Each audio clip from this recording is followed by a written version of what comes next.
حضرت ابراہیم کے گھر میں دو خواتین ہیں، ایک آپ کی بیوی ہیں، ایک حضرت ہاجرہ ہے، اولاد کوئی نہیں، بڑا میوہ ہے میٹھا، گھر وہی آباد ہوتا ہے جس میں بچے روتے ہیں، گھر ہوتا ہی وہ ہے جس میں بچوں کی چنچناہٹ ہوتی ہے، بھن بناہٹ ہوتی ہے۔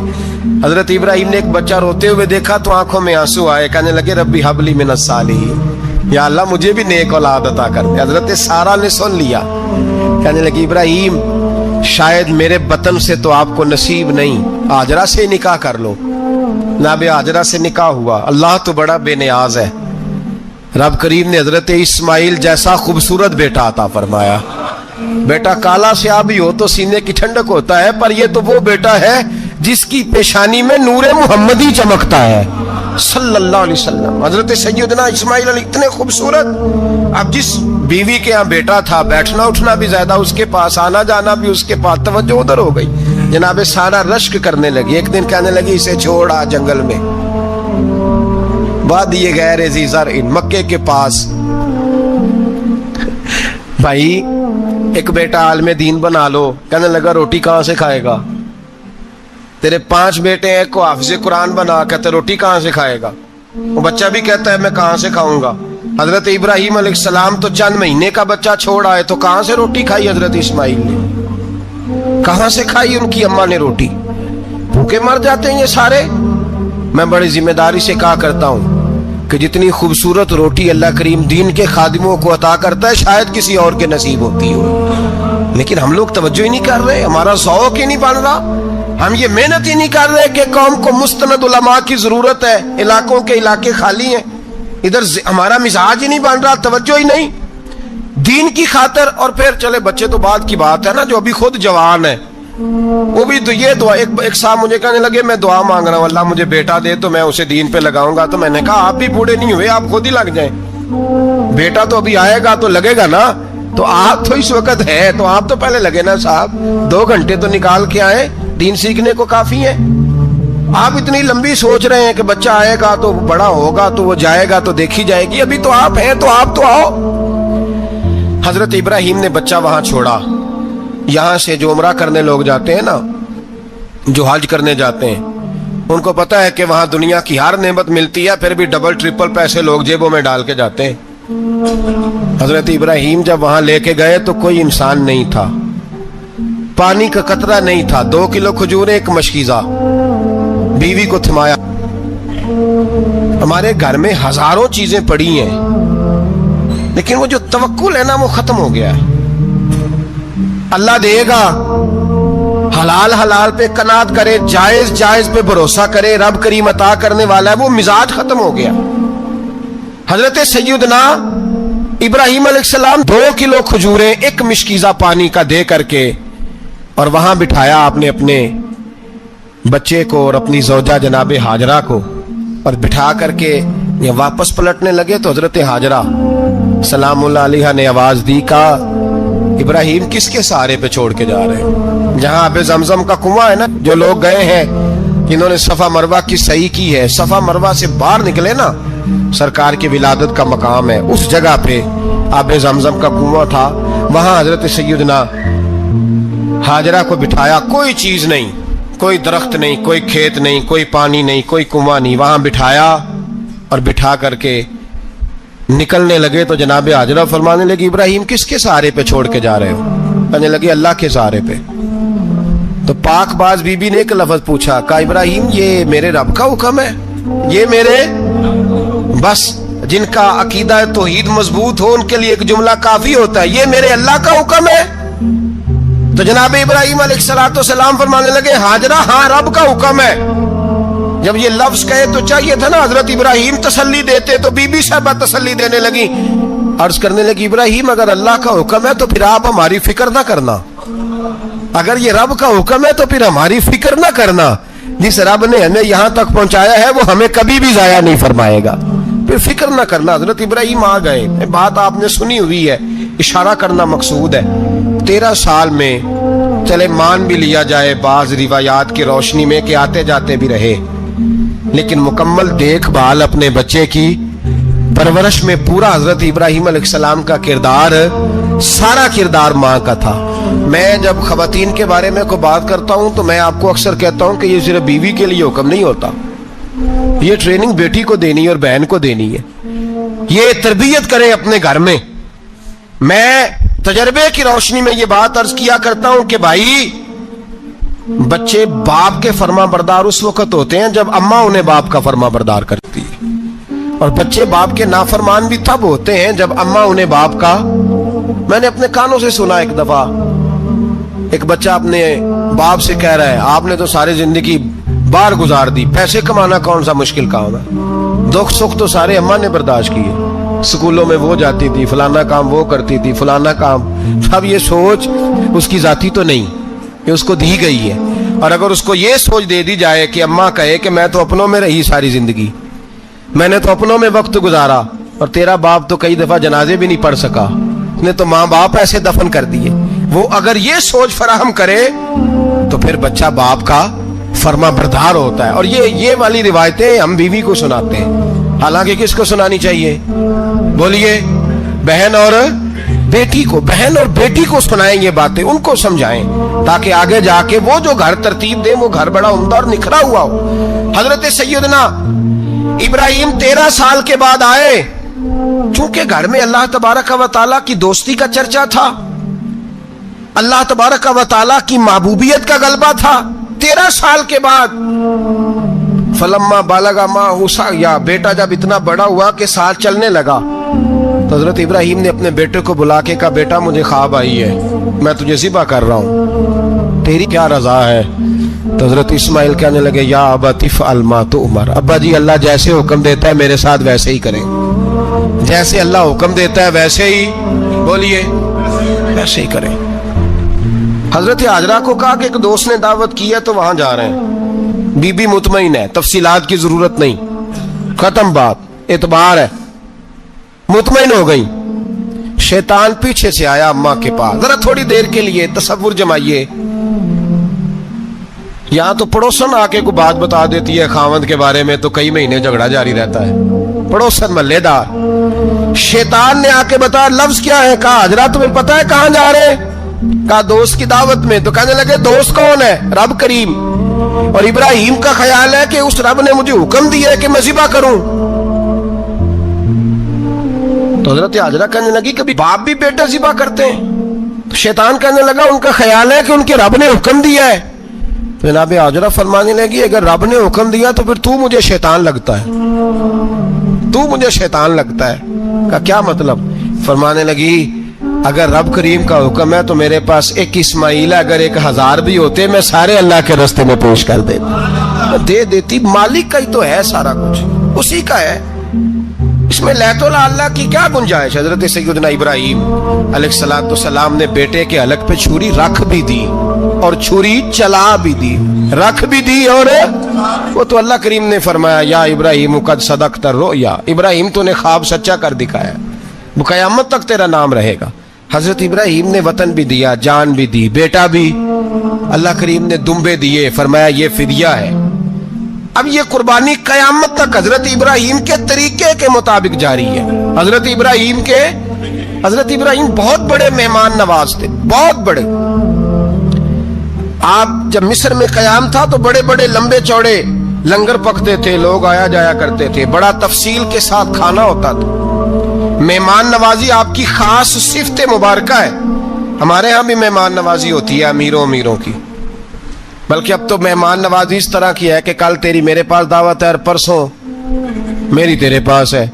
वही अमीरों में वो चक्कर रहता है, पार्टियां दोस्त एक दूसरे को डालते हैं, तेरी तरफ पार्टी तेरी तरफ।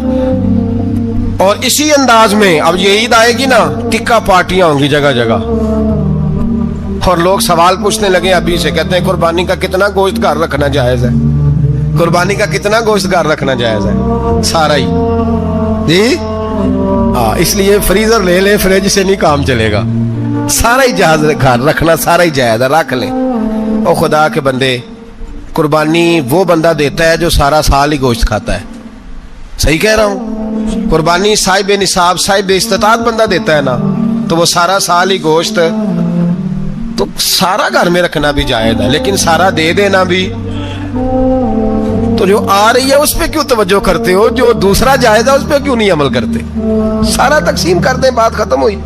یقین کریں محرم میں جا کے دوست ٹیلی فون کر کے سوال پوچھتے ہیں، کہتے ہیں صاحب سنا ہے قربانی کا گوشت محرم میں کھانا جائز نہیں۔ میں کہ نہیں، ربیع الاول چ بھی جائز جے، رجب رمضان تک کھاؤ، کوئی بندہ نہیں منع کرتا، اس لیے کہ کسی کو دینا تو پسند ہی نہیں۔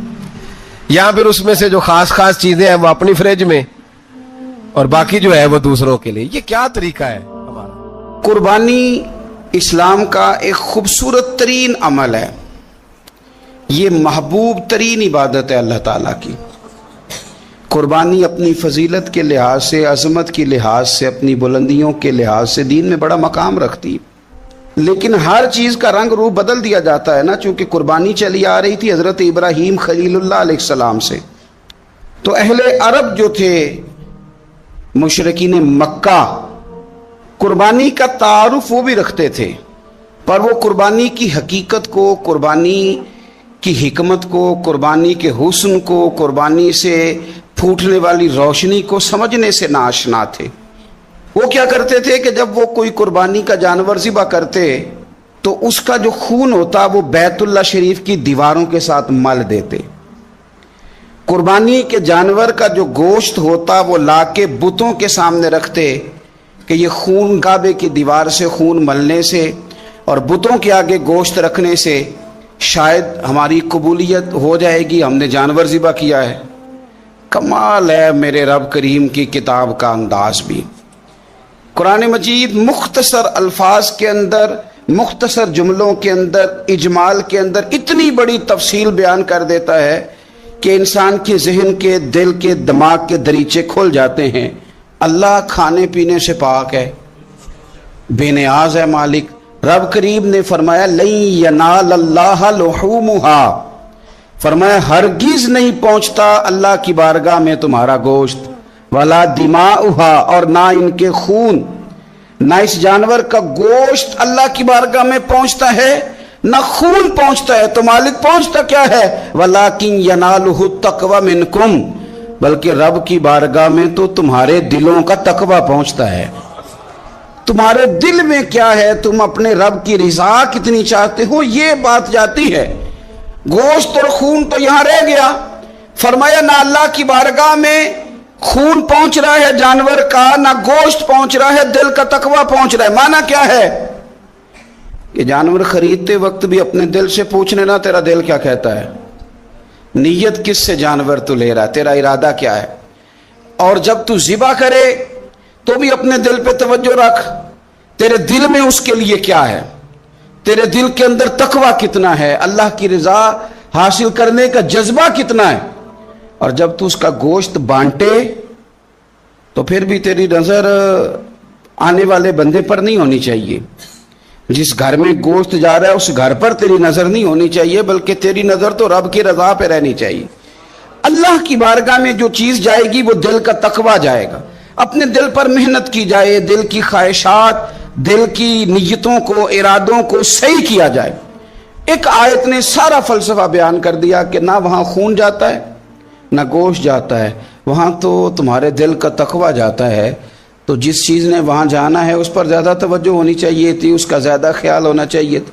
یہ فلسفہ ہے قربانی کا کہ آپ کی نیت کیا ہے، کسی کام کے لیے آپ کا ارادہ کیا ہے۔ ہمارے ہاں قربانی کے ساتھ جس طرح جانور منسلک ہے نا، کہ قربانی میں جانور ہونا بڑا ضروری ہے اور قربانی کے لیے پیسے ہونا بڑا ضروری ہے، اسی طرح قربانی کے اس سارے سیزن کے اندر کسائی کا بھی بڑا رول ہے، اس کا بھی ایک بڑا کردار ہے، وہ بھی بڑی اہمیت کی حامل پرسنالٹی ہے ان دنوں میں، اور پہلے سے بڑے سارے معاملات ہیں، اور اس دن کسائیوں کے جو معاملات ہیں ان کی جو بھاگ دوڑ ہے وہ بھی ایک پوری داستان ہے، چونکہ بہت ساری جگہوں پہ انہوں نے جانا ہوتا ہے، اور جہاں وہ بیٹھے ہوتے ہیں ان کو بھی کافی جلدی ہوتی ہے کہ جلدی سے جانور ذبح ہو جائے، جلدی سے گوشت بن جائے، اور جس جگہ انہوں نے بعد میں جانا ہوتا ہے ان کے بھی 15 فون آ چکے ہوتے ہیں۔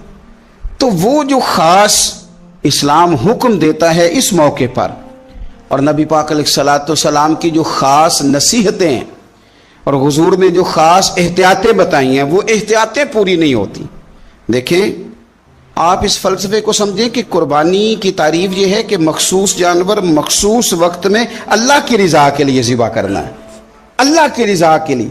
अब ये नहीं है कि आपने फटाफट आओ देखा ना ताओ देखा, जिस तरह की छुरी आपको मिल गई, जिस तरह हो सका बस उसको मार देना है, उसे ज़िबा करना है और अच्छे तरीके से करना है। यह हदीस आपको सियासत्ता में मिलेगी, मुस्लिम शरीफ में मिलेगी, अबू दाऊद शरीफ में मिलेगी। हज़रत शद्दाद बिन औस रज़ी अल्लाह तआला अन्हु हदीस के रावी हैं। नबी पाक सल्लल्लाहु तआला अलैहि वसल्लम ने फरमाया, एहसान करना अल्लाह ने फर्ज किया है हर चीज पर, मालिक ने हर चीज पर एहसान करना फर्ज किया है। तो फरमाया जब तुम ज़िबा करो तो अच्छे तरीके के साथ ज़िबा करो, छुरी को तेज करो और फरमाया ज़िबा होने वाले जानवर को आराम पहुंचाओ। अच्छे तरीके से ज़िबा करो, छुरी तेज हो, उसे आराम हो, उसे तकलीफ ना पहुंचाओ, अच्छे तरीके से ज़िबा करो, उसे ठंडा हो लेने दो, फिर उसकी खाल उतारी जाए, थोड़ी एहतियात की जाए, अच्छे तरीके से चीज़ों को लिया जाए। आप देखिए हुजूर एक बात करते हैं लेकिन सोच के धारे बदल के रख देते हैं। रसूल करीम सल्लल्लाहु अलैहि वसल्लम गुजर रहे थे तो एक शख्स ने बकरी के पहलू पर पैर रखा हुआ था और वो छुरी तेज कर रहा था, यानी बकरी को उसने गिराया हुआ है, लिटाया हुआ है और पहलू पर पैर रखा हुआ है और साथ साथ वो छुरी तेज कर रहा है। तो नबी पाक सल्लल्लाहु अलैहि वसल्लम ने क्या खूबसूरत बात इरशाद फरमाई। हुजूर अलैहिस्सलातु वस्सलाम फरमाने लगे, तुम इसे दो मौतें देना चाहते हो, दोहरी तकलीफ में गोया तुम मुब्तला करना चाहते हो, इसके सामने ही तुम छुरियां तेज कर रहे हो। हुजूर फरमाने लगे, दो मौतें देना चाहते हो, चाहिए था कि पहले से ये सारे औजार तुम्हारे तैयार होते तो उस दिन किसी एमरजेंसी का शिकार ना हो। 3 दिन शरीयत ने इसीलिए तो रखे थे, इसीलिए तो वक्त रखा था। आप इस तरह का कोई माहौल ना बनाएं जिससे जानवर को भी तकलीफ हो, अजियत हो। मैंने कहा कि मेरे करीम फरमाते हैं रब ने हर चीज़ पर एहसान करना फ़र्ज किया है। अच्छे तरीके से ज़िबा करें, छुरी को तेज़ करें, जानवर को आराम पहुंचाएं। लेकिन दुख की बात यह है कि हम एक दूसरे का साथ नहीं देते, मकरूज ज़हनी अजियत का शिकार है।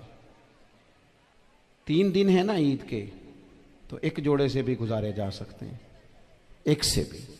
अक्सर लोग तो वैसे ही ईद की नमाज पढ़ के सो जाते हैं और जो बेदार भी हैं वो भी कपड़े बदल करके जानवर के ज़िबा में मशगूल हैं। हमने इस ईद पे कोशिश करनी है कि हमारी गली में, हमारे मोहल्ले में, हमारे दाएं बाएं थोड़ा सफ़र करें, बच्चों को देखें, सरकारी स्कूल से निकलते बच्चों को देखें, मसाजिद मदारस से निकलते बच्चों को देखें। हम ना एक एक दो दो का साथ दें। मैंने जुमे में अमीर लोगों से कहा था कि कुर्बानियाँ करनी तो है ही, तो तुम तो सारा साल गोश्त खाते हो।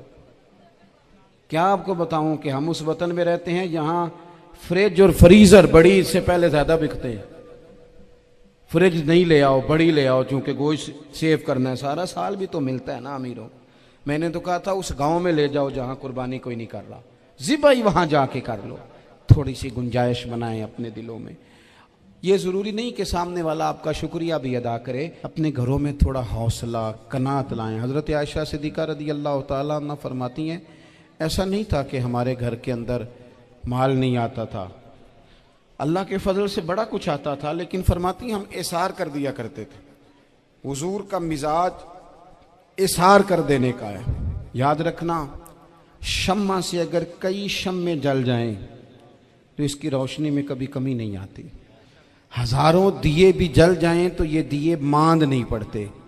महंगाई बड़ी ज़ोर की हो गई, गरीब आदमी की आजमाइश बढ़ गई। हमेशा महंगाई से गरीब लोग मुतासिर होते हैं। अमीरों की तो चीज़ें महंगी हो जाती हैं, वो तो सिंगल उन्होंने जमा की होती हैं, महंगी होती हैं तो डबल में बेचते हैं। गरीब पिसता है। लेकिन दुख की बात यह है कि हम एक दूसरे का साथ नहीं देते, मकरूज ज़हनी अजियत का शिकार है। 3 दिन है ना ईद के, तो एक जोड़े से भी गुजारे जा सकते हैं, एक से भी। अक्सर लोग तो वैसे ही ईद की नमाज पढ़ के सो जाते हैं और जो बेदार भी हैं वो भी कपड़े बदल करके जानवर के ज़िबा में मशगूल हैं। हमने इस ईद पे कोशिश करनी है कि हमारी गली में, हमारे मोहल्ले में, हमारे दाएं बाएं थोड़ा सफ़र करें, बच्चों को देखें, सरकारी स्कूल से निकलते बच्चों को देखें, मसाजिद मदारस से निकलते बच्चों को देखें, हम ना एक एक दो दो का साथ दें। ये जितनी सियासी जमातें काम कर रही हैं, जिनकी हुकूमत थी, जिनकी है, पता नहीं कल किसकी आएगी, मैं तो ज़ाती तौर पर इनसे पूरा मायूस हूँ। मुझे तो नहीं लगता कि जितने लोग आज तक हुकूमत कर चुके हैं, बार बार आते हैं या पिछली हुकूमत गई है, इनके पास कोई प्लान ही नहीं है। ये तो बेचारे एक दूसरे की टांगें खींचने के अलावा ना कुछ कर सके हैं, ना उम्मीद है कुछ करेंगे। लेकिन गरीब की तकलीफ़ बढ़ गई है। मेरे पास बीसियों लोग आते हैं, आते तो वो दुआ का कहने हैं, आते तो सिर्फ ये बताने हैं कि इस मुश्किल में हूँ, दुआ करना। लेकिन दोस्तों, लोगों की बातें सुन के बड़ी तकलीफ़ होती है। हम क्या किसी की मदद कर सकते हैं? हमारे लिए तो मदारस चलाने मुश्किल हैं, लेकिन लोग अजियत का शिकार हैं। ज़हनी कर्ब के नीचे लोग आ गए, इतनी बड़ी अजियतें खड़ी कर दी गई हैं। थोड़ा थोड़ा देखो, 2 का खाना 3 भी तो खा ही सकते हैं ना, 3 का खाना 4 भी तो खा ही सकते हैं ना। मेरे महबूब ने हमें ये नहीं कहा था ज़्यादा गोश्त पकाना, बल्कि रसूल पाक ने तो रंग ही बड़ा सादा दिया है। करीम ने फरमाया, आयशा शोरबा ज़रा ज़्यादा कर लो, पड़ोसियों को भी सालन दे देंगे, थोड़ा शोरबा ज़्यादा कर लो, इसी को बढ़ा लो, थोड़ा शोरबा बढ़ा लें, थोड़ा थोड़ा एक दूसरे की मदद करें, दस्त शफकत रखें। गलियों में सुनसान लोग, अब तो लोग एक दूसरे से दुख भी नहीं कहते, वो कहते हैं देना किसी ने है कुछ नहीं, और तमाशा अलग से बन जाएगा। दोस्तों, हमने खुद एक दूसरे का हाथ बटाना है। जो लोग साहिब सरबत हैं, देखो एक ही बाप की औलाद होती है, एक को अल्लाह बड़ा नवाज देता है, 2-3 कमज़ोर रह जाते हैं, उसको चाहिए वो दूसरों पे दस्ते शफकत रखे। एक गली में सारे लोग एक ही कबीले के, एक ही इलाके के, एक आगे निकल गया है, उसे चाहिए वो दूसरों का ख्याल करे। अजीज़ भाइयों, हमने इस कमर तोड़ महंगाई के दौर में, मैंने जुमे में अमीर लोगों से कहा था कि कुर्बानियाँ करनी तो है ही, तो तुम तो सारा साल गोश्त खाते हो। क्या आपको बताऊं कि हम उस वतन में रहते हैं जहां फ्रिज और फ्रीज़र बड़ी इससे पहले ज़्यादा बिकते हैं। फ्रिज नहीं ले आओ, बड़ी ले आओ, चूँकि गोश्त सेव करना है, सारा साल भी तो मिलता है ना अमीरों। मैंने तो कहा था उस गांव में ले जाओ जहां कुर्बानी कोई नहीं कर रहा, ज़िबाई वहां जाके कर लो, थोड़ी सी गुंजाइश बनाएं अपने दिलों में।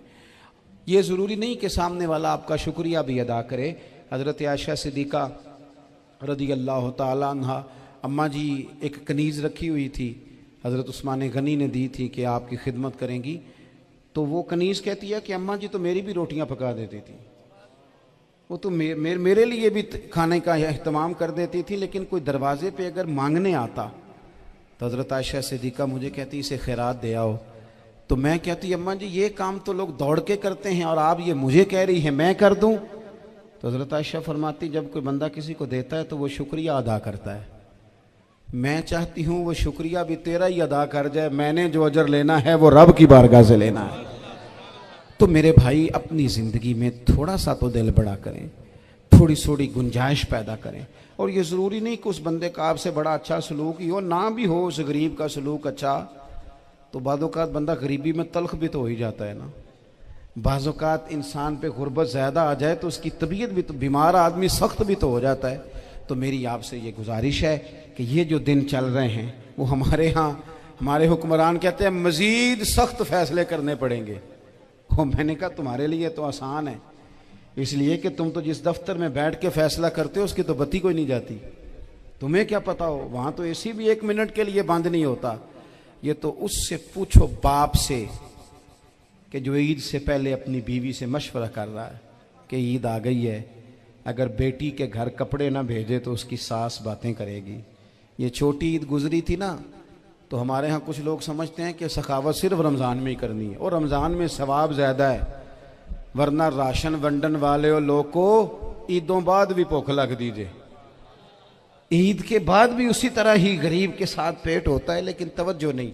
एक तो ज़ौक़ इल्म पैदा करें, एक अपने घर में इत्मीनान का माहौल लाएं।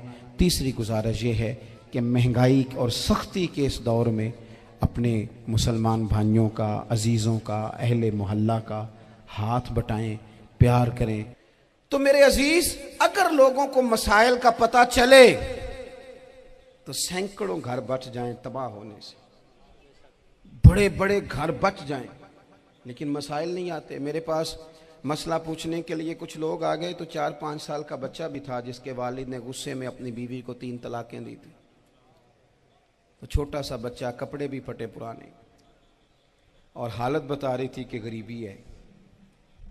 تو جب میں نے مسئلہ بتایا کہ 3 طلاقیں ہو گئی ہیں تو واپس جانے لگے. تو بچہ مجھ سے کہتا ہے، دیہاتی آدمی تو کہنے لگا، مولوی صاحب میری اماں تے نانی کہنی اسن پوچھ کے آئی آپ کہ ہن اسی لہدا لہدا ہی رہنا ہے. تو اس بچے کی نونہال کی وہ کیفیت دیکھی تو میں رو پڑا. میں نے کہا یار یہ بچہ بیچارہ ماں باپ کے ہوتے ہوئے یہ یتیموں جیسی زندگی گزارے گا کیونکہ باپ نے طلاق دے دی. کس طرح مسائل نہیں بتائے لوگوں کو، تعلیم سے آگاہی نہیں کیا. اور اس میں بہت بڑا ظلم ہے ان لوگوں کا بھی جو جنازے پہ کھڑے ہو کے تو کہہ دیتے ہیں، میری طرح کے لوگ اچھے علماء کی بات نہیں کرتا، وہ کہہ دیتے ہیں دیکھو جن لوگوں کو جنازہ نہیں آتا. بھئی آپ نے کس دن عشاء کے بعد کلاس لگائی تھی جنازہ سکھانے کی؟ یہ تو آپ نے کہہ دیا لوگوں کو قرآن جی ٹھیک نہیں آتا. تو یہاں تو بیچاری بیویاں جن کو صحیح پڑھنا نہیں آتا وہ مشن بنا لیتی ہیں کہ میں نے اتنے 100 کو قرآن پاک پڑھانا ہے، بیوہ ہو گئی ہوں، طلاق یافتہ ہو گئی ہوں، ساری زندگی قرآن پڑھاؤں گی. ہم کیوں یہ مشن نہیں بناتے؟ کیوں اس طرف سفر نہیں کرتے؟ ایک تو دینی معلومات میں، دینی علوم میں اپنے آپ کو لگائیں اور ذوق پیدا کریں کہ جو چیزیں مجھے نہیں آتی میں نے وہ سیکھنی ہے، جو معاملات مجھے نہیں آتے میں نے ان کی طرف سفر کرنا ہے. ایک تو اپنا یہ مزاج بنائیں. اور جب آپ دینی علوم سیکھتے ہیں تو پتہ ہے کون سا منظر قائم ہوتا ہے؟ منظر وہ بنتا ہے کہ حضرت ابو ہریرہ بھی دین سیکھا کرتے تھے، حضرت عبداللہ ابن عمر بھی اصحاب صفہ میں رہا کرتے تھے، حضرت انس بن مالک بھی رہا کرتے تھے. اور ایسا منظر بنتا ہے کہ حضرت سیدہ خدیجہ الکبریٰ رضی اللہ تعالیٰ عنہ فرماتی ہیں سیدہ فاطمہ حضور کی گود میں بیٹھی ہوتی تھی اور نبی پاک سے باتیں پوچھتی تھی اور حضور انہیں بتا رہے ہوتے تھے. سیدہ عائشہ حضور سے دین کی باتیں پوچھتی. چوتھا حصہ ہماری فقہ کے اصول حضرت فاطمہ کی، حضرت عائشہ صدیقہ کی مرویات پر مبنی ہیں. اگر ہماری بچیاں چھوڑ دیں ڈائجسٹ پڑھنا، چھوڑ دیں ادھر ادھر کی مووی دیکھنا اور وہ کتاب و سنت پر آ جائیں تو بہت سارے مسائل ایسے ہیں جو الجھنے سے پہلے ہی سلجھے ہوئے ہوں. دینی تعلیم کا مزاج اور ذوق. اور دوسری آیہ کریمہ میں نے تلاوت کی، اللہ کریم نے قرآن مجید میں فرمایا یا ایھا الذین آمنوا قوا انفسکم واہلیکم نارا، اے ایمان والو خود بھی دوزخ کی آگ سے بچو اور اپنے گھر والوں کو بھی بچاؤ. او والد، وہ ماں جو بچوں کو بھوک سے بچانے کے لیے محنت کرتی ہے، ان کو مایوسی سے بہت سارے ماں باپ ایسے ہوتے ہیں جن کے پاس کپڑے لینے کے پیسے نہیں ہوتے عید پہ. کیوں؟ اذان شروع ہوگی جی. عزیز بھائی، جس طرح ہم اپنے بچوں کو دیکھیں، بہت سارے ماں باپ کے پاس گنجائش نہیں ہوتی، لیکن اس نیت سے کہ بچوں کے دل ٹوٹ جائیں گے، عید پہ کیسے گزارا کریں گے، مشکل سے بھی کپڑے خرید کے دیتے. اس طرح ہم اپنے بچوں کو بھوک سے، پیاس سے، مایوسی سے بچاتے ہیں. اس طرح ہمارے رب نے ہمارے ذمے لگایا ہے کہ تم اپنے بچوں کو کوشش کرو دوزخ کی آگ سے بچانے کی. حضرت عمر فاروق رضی اللہ تعالیٰ عنہ نے عرض کیا تھا، یا رسول اللہ صلی اللہ تعالیٰ علیہ وسلم، اس آیہ کریمہ کا معنی کیا ہے؟ تو محبوب کریم علیہ السلام نے فرمایا، عمر، جن چیزوں کا اللہ تمہیں حکم دیتا ہے تم اپنے گھر والوں کو ان چیزوں کا حکم دو. جن چیزوں سے رب رسول تمہیں منع کرتے ہیں اپنے گھر والوں کو ان سے روکو. اپنے گھر کے اندر نفاذ دین کرنے کی کوشش کرو. میرے بھائی، بہت زیادہ آزمائش ہے ہمارے گھروں میں، بے چینیاں ہیں، اضطراب ہے، بچوں میں سختی ہے، بہن بھائی ایک دوسرے کے ساتھ لڑتے ہیں، مزاجوں میں تلخی آ گئی. کیوں بھلا؟ اس لیے کہ ماں باپ کو جو بہترین کردار اور جو حسین طریقہ گھر میں اپنانا چاہیے تھا. بچے تقریر باہر سے سنتے ہیں لیکن وہ فالو اپنے ماں باپ کو کرتے ہیں. اگر ماں باپ میں حوصلہ ہو، صبر ہو، اطمینان ہو، خودداری ہو، تھوڑے پر گزارا کرنے کا مزاج ہو. دیکھیں نا، آج ڈپریشن ہے، ٹینشن ہے، پینکس اٹیکس ہیں، بڑی ساری چیزیں آ گئی ہیں. کیوں بھلا؟ صبر نہیں، تحمل نہیں، بردباری نہیں. آزمائے. ایک دن ایک بچہ میرے پاس آ گیا مدرسے کا اور آ کے وہ رونے لگا. میرے گھر والے کہنے لگے کھانا چھوڑ دیں، پہلے اس کی بات سن لے. میں نے کہا پتر کیا ہوا؟ کسی نے مارا ہے کسی استاد نے؟ کہنے لگے نہیں حضرت، घर फोन किया था तो मेरी अम्मा और अब्बा की लड़ाई हो रही है। बच्चा कांप रहा है, टांगे कांप रही हैं। मैंने कहा क्या हो क्या गया तुम्हें पुत्र, लड़ाई हो रही है तो घरों में हो ही जाती है। कहने लगे नहीं, आपको पता नहीं वो बड़ा सख्त लड़ते हैं। मेरे वालिद जब मेरी वालदा को मारने के लिए आगे बढ़ते हैं तो हम सारे चारपाइयों के नीचे छुप जाते हैं, हमें खौफ आता है, वो मंजर खतरनाक होता है। ये कौन तकलीफ दे रहा है अपने बच्चों को? यहां बैठे हमारे यहां मीलों दूर रहते थे उसके घर वाले, तो वो तकलीफ में था, तो घर में क्या कैफियत होगी? अगर हौसला हो, सब्र हो, कनात हो, अल्लाह के दिए हुए थोड़े रिस्क पर हमें राजी रहना आता हो, हमारे घरों में सुकून आए, इत्मीनान आए, हम जो जिंदगी बड़ी खुशी खुशी गुजार सकते हैं। हमारे मिजाजों का लालच, हमारी तबीयतों की बेराह रवी, हमारी झूठी अना का बुत, उन सारी चीजों को खत्म कर देता है। अपनी जिंदगी के अंदर अगर हम वो किरदार अपने बच्चों को दें, थोड़ा शोरबा बढ़ा लें, थोड़ा थोड़ा एक दूसरे की मदद करें, दस्ते शफकत रखें। गलियों में सुनसान लोग, अब तो लोग एक दूसरे से दुख भी नहीं कहते, वो कहते हैं देना किसी ने है कुछ नहीं, और तमाशा अलग से बन जाएगा। दोस्तों, हमने खुद एक दूसरे का हाथ बटाना है। जो लोग साहिब सरवत हैं, देखो एक ही बाप की औलाद होती है, एक को अल्लाह बड़ा नवाज देता है, 2-3 कमजोर रह जाते हैं, उसको चाहिए वो दूसरों पे दस्ते शफकत रखे। एक गली में सारे लोग एक ही कबीले के, एक ही इलाके के, एक आगे निकल गया है, उसे चाहिए वो दूसरों का ख्याल करे। अजीज भाइयों, हमने इस कमर तोड़ महंगाई के दौर में, मैंने जुमे में अमीर लोगों से कहा था कि कुर्बानियां करनी तो है ही, तो तुम तो सारा साल गोश्त खाते हो। क्या आपको बताऊं कि हम उस वतन में रहते हैं जहां फ्रिज और फ्रीजर बड़ी से पहले ज्यादा बिकते हैं। फ्रिज नहीं ले आओ, बड़ी ले आओ, चूंकि गोश्त सेव करना है, सारा साल भी तो मिलता है ना अमीरों। मैंने तो कहा था उस गांव में ले जाओ जहां कुर्बानी कोई नहीं कर रहा, ज़िबाई वहां जाके कर लो। थोड़ी सी गुंजाइश बनाएं अपने दिलों में। ये ज़रूरी नहीं कि सामने वाला आपका शुक्रिया भी अदा करे। हज़रत आयशा सिद्दीक़ा रज़ी अल्लाह ताला अन्हा, अम्मा जी एक कनीज़ रखी हुई थी, हज़रत उस्मान गनी ने दी थी कि आपकी खिदमत करेंगी, तो वो कनीज़ कहती है कि अम्मा जी तो मेरी भी रोटियां पका देती थी, वो तो मेरे लिए भी खाने का अहतमाम कर देती थी, लेकिन कोई दरवाजे पे अगर मांगने आता तो हज़रत आयशा सिद्दीक़ा मुझे कहती इसे खैरात दे आओ। तो मैं कहती अम्मा जी ये काम तो लोग दौड़ के करते हैं और आप ये मुझे कह रही है मैं कर दूं? तो हज़रत आयशा फरमाती जब कोई बंदा किसी को देता है तो वो शुक्रिया अदा करता है। मैं चाहती हूँ वो शुक्रिया भी तेरा ही अदा कर जाए, मैंने जो अजर लेना है वो रब की बारगाह से लेना है। तो मेरे भाई अपनी ज़िंदगी में थोड़ा सा तो दिल बड़ा करें, थोड़ी थोड़ी गुंजाइश पैदा करें। और ये ज़रूरी नहीं कि उस बंदे का आपसे बड़ा अच्छा सलूक ही हो, ना भी हो उस गरीब का सलूक अच्छा, तो बाज़-औक़ात बंदा गरीबी में तल्ख भी तो हो ही जाता है ना। बाज़-औक़ात इंसान पे गुर्बत ज़्यादा आ जाए तो उसकी तबीयत भी तो, बीमार आदमी सख्त भी तो हो जाता है। तो मेरी आपसे ये गुजारिश है कि ये जो दिन चल रहे हैं वो हमारे यहाँ हमारे हुक्मरान कहते हैं मज़ीद सख्त फैसले करने पड़ेंगे। वो मैंने कहा तुम्हारे लिए तो आसान है, इसलिए कि तुम तो जिस दफ्तर में बैठ के फैसला करते हो उसकी तो बत्ती कोई नहीं जाती, तुम्हें क्या पता हो, वहाँ तो एसी भी 1 मिनट के लिए बंद नहीं होता। ये तो उससे पूछो बाप से कि जो ईद से पहले अपनी बीवी से मशवरा कर रहा है कि ईद आ गई है, अगर बेटी के घर कपड़े ना भेजे तो उसकी सास बातें करेगी। ये छोटी ईद गुजरी थी ना, तो हमारे यहाँ कुछ लोग समझते हैं कि सखावत सिर्फ रमज़ान में ही करनी है, और रमज़ान में सवाब ज़्यादा है, वरना राशन वंडन वाले लोग को ईदों बाद भी भूख लग दीजिए, ईद के बाद भी उसी तरह ही गरीब के साथ पेट होता है, लेकिन तवज्जो नहीं। एक तो ज़ौक़ इल्म पैदा करें, एक अपने घर में इत्मीनान का माहौल लाएं। तीसरी गुजारिश ये है कि महंगाई और सख्ती के इस दौर में अपने मुसलमान भाइयों का, अजीज़ों का, अहले मोहल्ला का हाथ बटाएं, प्यार करें। तो मेरे अजीज, अगर लोगों को मसाइल का पता चले तो सैकड़ों घर बच जाएं तबाह होने से, बड़े बड़े घर बच जाएं, लेकिन मसाइल नहीं आते। मेरे पास मसला पूछने के लिए कुछ लोग आ गए, तो 4-5 साल का बच्चा भी था जिसके वालिद ने गुस्से में अपनी बीवी को 3 तलाकें दी थी।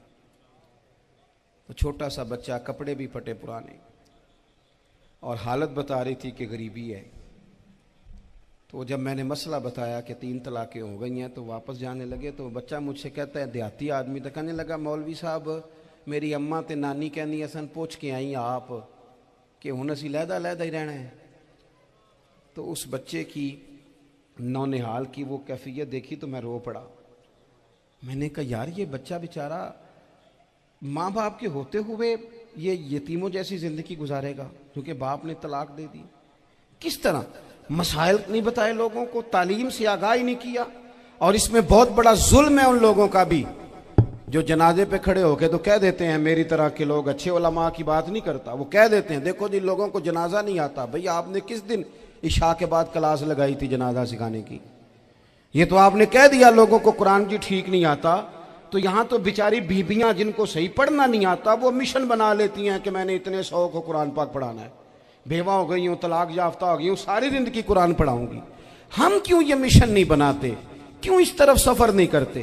ایک تو دینی معلومات میں، دینی علوم میں اپنے آپ کو لگائیں اور ذوق پیدا کریں کہ جو چیزیں مجھے نہیں آتی میں نے وہ سیکھنی ہے، جو معاملات مجھے نہیں آتے میں نے ان کی طرف سفر کرنا ہے۔ ایک تو اپنا یہ مزاج بنائیں، اور جب آپ دینی علوم سیکھتے ہیں تو پتہ ہے کون سا منظر قائم ہوتا ہے؟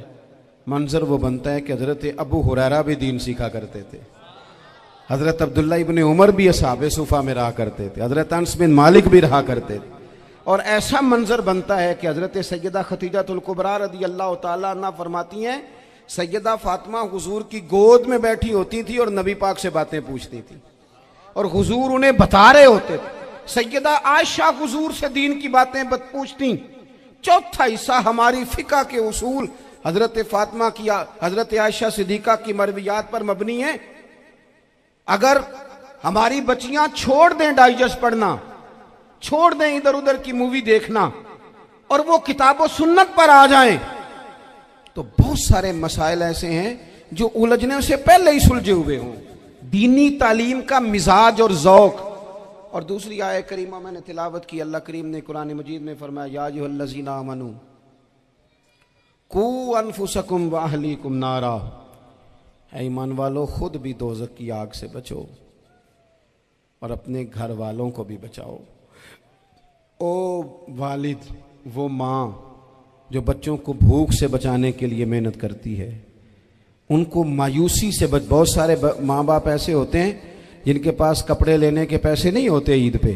کیوں؟ اذان شروع ہوگی جی۔ عزیز بھائی، جس طرح ہم اپنے بچوں کو دیکھیں، بہت سارے ماں باپ کے پاس گنجائش نہیں ہوتی، لیکن اس نیت سے کہ بچوں کے دل ٹوٹ جائیں گے، عید پہ کیسے گزارا کریں گے، مشکل سے بھی کپڑے خرید کے دیتے۔ اس طرح ہم اپنے بچوں کو بھوک سے، پیاس سے، مایوسی سے بچاتے ہیں۔ اس طرح ہمارے رب نے ہمارے ذمے لگایا ہے کہ تم اپنے بچوں کو کوشش کرو دوزخ کی آگ سے بچانے کی۔ حضرت عمر فاروق رضی اللہ تعالیٰ عنہ نے عرض کیا تھا یا رسول اللہ صلی اللہ تعالیٰ علیہ وسلم، اس آیہ کریمہ کا معنی کیا ہے؟ تو محبوب کریم علیہ السلام نے فرمایا عمر، جن چیزوں کا اللہ تمہیں حکم دیتا ہے تم اپنے گھر والوں کو ان چیزوں کا حکم دو، جن چیزوں سے رب رسول تمہیں منع کرتے ہیں اپنے گھر والوں کو ان سے روکو، اپنے گھر کے اندر نفاذ دین کرنے کی کوشش کرو۔ میرے بھائی، بہت زیادہ آزمائش ہے ہمارے گھروں میں، بے چینیاں ہیں، اضطراب ہے، بچوں میں سختی ہے، بہن بھائی ایک دوسرے کے ساتھ لڑتے ہیں، مزاجوں میں تلخی آ گئی۔ کیوں بھلا؟ اس لیے کہ ماں باپ کو جو بہترین کردار اور جو حسین طریقہ گھر میں اپنانا چاہیے تھا، بچے تقریر باہر سے سنتے ہیں لیکن وہ فالو اپنے ماں باپ کو کرتے ہیں۔ اگر ماں باپ میں حوصلہ ہو، صبر ہو، اطمینان ہو، خودداری ہو، تھوڑے پر گزارا کرنے کا مزاج ہو۔ دیکھیں نا، آج ڈپریشن ہے، ٹینشن ہے، پینکس اٹیکس ہیں، بڑی ساری چیزیں آ گئی ہیں۔ کیوں بھلا؟ صبر نہیں، تحمل نہیں، بردباری نہیں۔ آزمائے۔ ایک دن ایک بچہ میرے پاس آ گیا مدرسے کا اور آ کے وہ رونے لگا۔ میرے گھر والے کہنے لگے کھانا چھوڑ دیں، پہلے اس کی بات سن لے۔ میں نے کہا پتر کیا ہوا؟ کسی نے مارا ہے کسی استاد نے؟ کہنے لگے نہیں حضرت، گھر فون کیا تھا تو میری اماں اور ابا کی لڑائی ہو رہی ہے۔ بچہ کانپ رہا ہے، ٹانگیں کانپ رہی ہیں۔ میں نے کہا کیا ہو کیا گیا تمہیں پتر؟ لڑائی ہو رہی ہے تو گھروں میں ہو ہی جاتی ہے۔ کہنے لگے نہیں، آپ کو پتہ نہیں، وہ بڑا سخت لڑتے ہیں، میرے والد جب میری والدہ کو مارنے کے لیے آگے بڑھتے ہیں تو ہم سارے چارپائیوں کے نیچے چھپ جاتے ہیں، ہمیں خوف آتا ہے، وہ منظر خطرناک ہوتا ہے۔ یہ کون تکلیف دے رہا ہے اپنے بچوں کو؟ یہاں بیٹھے ہمارے ہاں میلوں دور رہتے تھے اس کے گھر والے، تو وہ تکلیف میں تھا، تو گھر میں کیا کیفیت ہوگی؟ اگر حوصلہ ہو، صبر ہو، قناعت ہو، اللہ کے دیے ہوئے تھوڑے رزق پر ہمیں راضی رہنا آتا ہو، ہمارے گھروں میں سکون آئے، اطمینان آئے، ہم جو زندگی بڑی خوشی خوشی گزار سکتے ہیں، ہمارے مزاجوں کا لالچ، ہماری طبیعتوں کی بے راہ روی، ہماری جھوٹی انا کا بت ان ساری چیزوں کو ختم کر دیتا ہے۔ اپنی زندگی کے اندر اگر ہم وہ کردار اپنے بچوں کو دیں